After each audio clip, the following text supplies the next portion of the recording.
Hi, I'm Leslie and welcome to this 28-day balance challenge.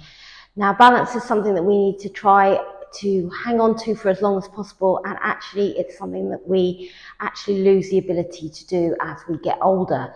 So if you feel you're quite good on balance, keep it going, and you can make it more challenging by adding certain things in, which would be, for example, standing on something like a yoga block, or more challenging still, would be rolling up a mat and doing your balance work on that.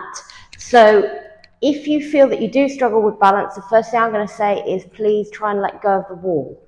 So we're going to try and build up over 28 days to stand on each leg for 1 minute without tapping down. So I'll be giving you the technique as we go through for you to focus on, because technique is key. And if you do notice the difference between one leg and the other, you might want to just keep practicing on one side more than you do. It's ideal to do this absolutely every day if you can.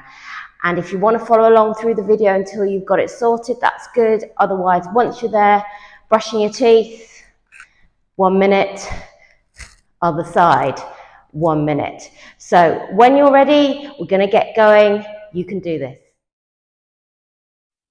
So before we start, before we even lift one leg off the floor, make sure that the first leg, now this could be your weakest or strongest leg, you bring it in underneath the center of the body. We don't want it out here, otherwise we're already off balance. Bring it in. Checking with those hips, make sure they're not one lifted right higher than the other. And we do so by not only keeping a softness through the bent leg or standing leg, we want to make sure that our hips are tilted forward to tuck our tailbone underneath our body. That will engage our core and help us squeeze the glute. So bring the other leg that you're going to lift in front. Now the option will be to keep tapping down with the toes. Otherwise, you want to stay on one leg as long as possible. Hands can be on hips. You might find that more secure. Otherwise, I'm going to do the whole routine with my arms out here like a tightrope walker. So lifting through the rib cage, lifting through the crown of the head to keep nice and steady. As you progress, you can take your hands behind your head, but you might find that actually helps keep your head in place, because we have disproportionate weight through our head and it will pull us one way or the other. So when you're ready, shoulders come back, nice and long through the spine, arms come up and out if that's your option. We're just going to lift that first leg off the floor. That's it. So you want to find a point of focus straight ahead. It could be at me, but if you're doing this going on without the video, you'll just want to hook into that and not let go. So spreading the toes through the grounded foot, making sure that we're keeping that glute squeezed of that leg and the core strong. If you want to progress, you can keep the leg where it is. Maybe take the leg in front if you want to do a little bit of circling through the ankle joint to loosen it off. You can.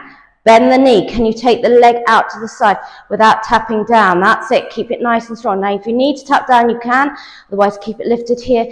Keep proud through the chest. Keep those arms long.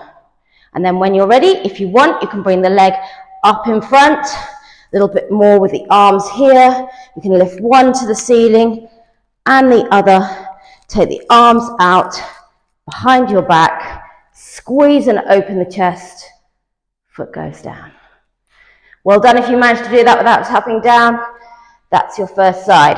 So bring the second leg in, ready to go again. So as before, you want to make sure you're not pushing out with those hips. Core strong, midline, focus, bridge your nose through chest, down through to that grounded leg. Hands on hips as before, or option out. A little bit more, keep them here, but you might prefer that. Just keep centering through the core.